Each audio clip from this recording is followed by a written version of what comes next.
Okay. Well, my name is Bhavana Dee, and I came to Auroville in 1971. And I didn't know about Auroville when I got here. I was actually on my way to Sri Lanka, and I stopped to see some friends. And in that process, I met Auroville, and I thought this would be a good place to stay.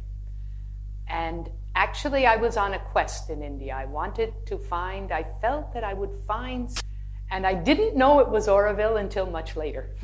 At the time, I simply wanted to stay longer, and cows, and one Australian who was running the show there, and several Tamil people from Koilapaliyam village, actually, who were milkers and were milking. And I slept in the barn and with the cows, and got up early in the morning, and we milked the cows, and then we took the milk to the dairy, and then we took the milk to the Aurovilians, and it was very wonderful. Often I laugh to myself because, in a way, the early days of Auroville for people like me, who eventually joined the Green Belt and helped to settle the lands that had been purchased but not been settled, it was really like going back in time. Because India had hardly changed for 1,000 years. This was before they joined the world trade and all that. And they were very protective, and it was very, what Indians themselves call backward. But I found it fairy tale wonderful. It was so beautiful to be able to understand how people lived when life was very, very simple. It was just farming and looking after the animals and raising the family and having a round of holidays and times when the community got together. And although everyone was very poor, and really poor, that is, there were children with distended bellies, there were children with white flaky skin and hair that was brown from malnutrition. Still, and everybody was pencil thin, still, people were so nice, and people were quite happy. And very willing to share. It was an interesting thing. That later, so that's how I came to Auroville. Now, how did I come to know Mother? Mother was, for me, in the beginning, a mysterious, very good lady in Pondicherry, whom everybody worshipped, but I didn't know what it was all about. It's only been in the process of being in Auroville, of being actually a cell in her body of Auroville, that and as I've lived here and it's unfolded to me what a miracle of a person or an incarnate consciousness, supreme consciousness she was. How very, very sublime the idea of Auroville is, that it attracts people in every way. It attracts people because they want to build a house, or it attracts poor Dalit people because they want to escape from the village, or it attracts somebody because he wants to do his own business, or it attracts somebody. Some people are attracted by the ideals, mental idea, I read the charter and it just electrified me. But this was not the case with me. I found that only just being here, I would say in very big retrospect now, I would say that it was my psychic that brought me to Auroville. But I had no idea, it was unconscious. And so I wanted to be here.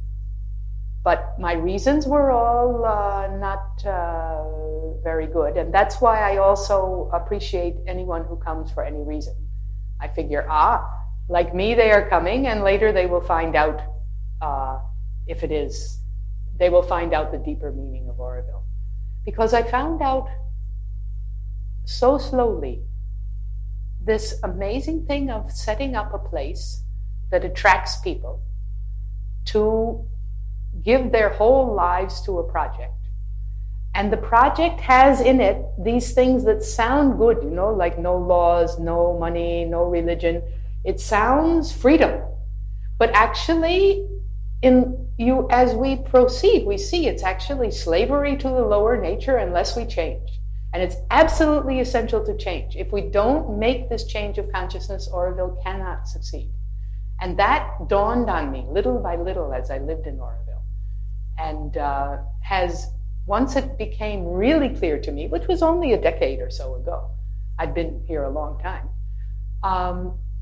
Then I really find Auroville is wonderful. I just find that every silly conflict, every problem, all of it is just part of plowing the earth so we can plant the seeds and grow the new consciousness. It's part of the friction, the fire sticks. You have to rub the fire sticks together in order to have fire, in order to cook the rice. You can't have it without friction. So I'm more and more I've become able to bear the friction that is inevitable in an experiment like this. So the first thing I did in Auroville was help in the cow barn. And then I became aware that there was an aspect of the life here that was being neglected. And that was our relationship to the villagers. And this was easy to understand, because usually if you are attracted to something, with a beautiful mother and a beautiful Matra Mandir and an ashram and so many beautiful Savitri and beautiful books by Sri Aurobindo, you're not so inclined to think that it would be great fun to spend your time sitting on the floor with some villagers who will tell you, oh, we don't have school, we don't have money, we don't have work, we don't have anything, we have not enough to eat, it's terrible. So, but still I felt, if we were talking about human unity, how could we possibly proceed without addressing the human unity right at our doorstep? All these people who actually represent 85% of the Earth's population. It's not, it's true that most of the money and power and all the internet connections are mostly with people of our education and type. Be they of white skin or brown skin, doesn't matter. All over the world, the educated and the savvy people that have money and mobility are feeling that this is our world. But in fact, 85% of the population is living in villages or living in slums or living in refugee camps, or it's if we're going to talk about human unity, we have to talk about them too. And so I felt that we should start that conversation. And the early conversation was pretty unhappy, because the villagers would, as I said, they will say, we don't have job, we don't have money, we don't have schools, we don't have health, access to health, care, we don't have so many lakhs. And in fact, we need lakhs of rupees in order to fill up all those lakhs. And the lakhs of rupees that was something that in my naive state then I thought maybe, well, I can help, because I could organize programs for those villagers that then we could apply to international aid agencies and get money, and we did, and it was possible. And that was the beginning of Village Action. First Village Action Group, and then it's become Village Action Trust with about 9 units, all of them working with the local people. Usually they're raising funds from donations, and then they spend on education programs for the youth, on organizing men and women in clubs, we call them, or self-help groups that work in the villages. The women or the men, they form groups, and then they take action in their village to improve it. They may level the street, or they may fix the street tap, or the boys may cut away the branches from the electric lines. There are many, many, many things that need to be done, and which are not being done in the villages. And the people themselves, it was a perfect situation to develop grassroots democracy, because the normal caste structure in the village had been eroded. Everybody from the higher caste had left. Everybody there was one caste in almost all the villages, or maybe just caste and Dalit. And we actually, because those are geographically separate, we did separate work in the caste village, separate work in the Dalit village, and then for collective things, we get them to work together, and that's been working very well. So that work of trying to build a relationship between the villagers themselves to form groups that would care about their village and have a we feeling, and the villagers and other villagers, and the villagers and Auroville has been the major part of my work. Not that I did it. I would say a strength is that I know what I can't do. And being not a Tamil person, I never tried even to really carry that out in the field. What I did was to collaborate with professional Tamil social workers who were trained and totally committed, and who did the things that are necessary to encourage the village people to take responsibility for their village and for their own life. And it continues till now. Okay, what am I doing now? Now, for the last, I don't know, when did I come back?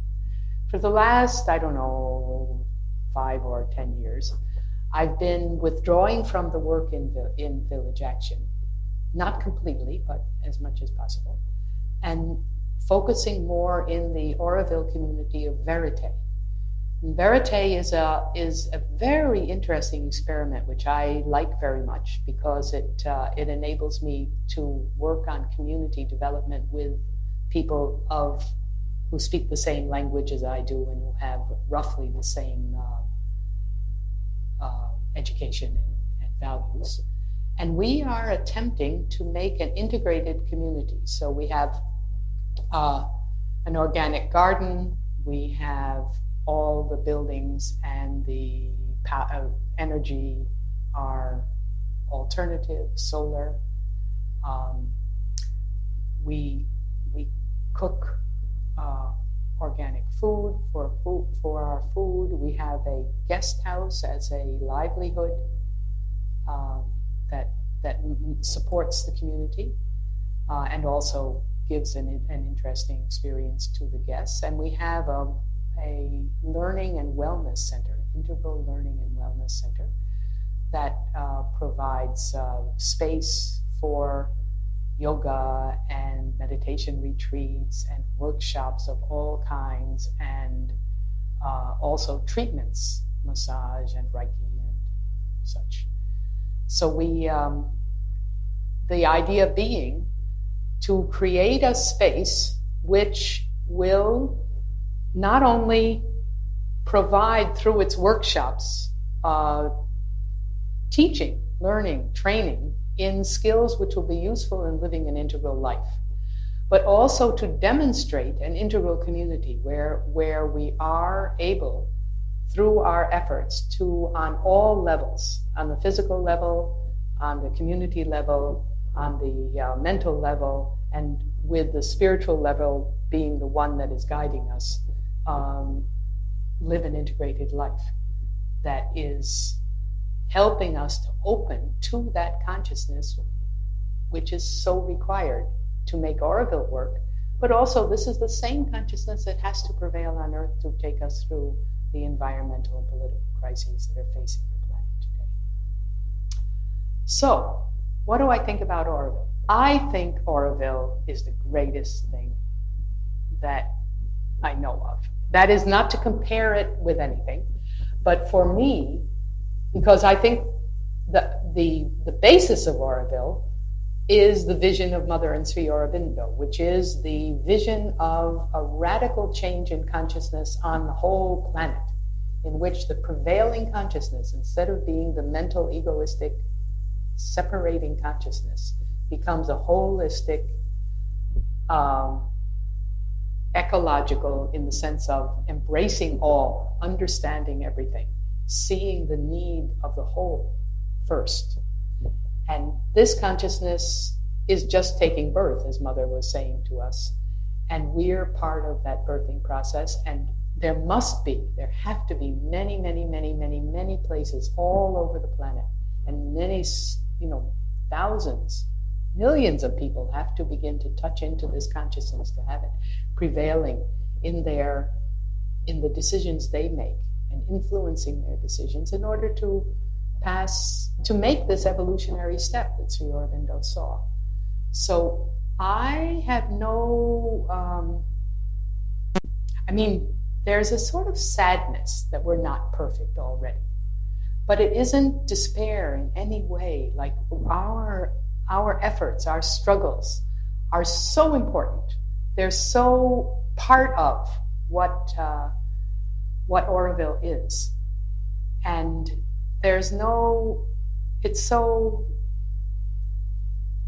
every day I'm grateful. Every day I say, Mother, thank you. I didn't know when I came here what a beautiful gift you were offering me. And now every day I say, thank you, because I'm from the physical point of view, it's so beautiful, gardens everywhere, paths and lovely buildings there and nice people. And then from the social point of view, so many people who are all, at least in some part of their being, aspiring. It's not that way in most cities or most communities, aspiring.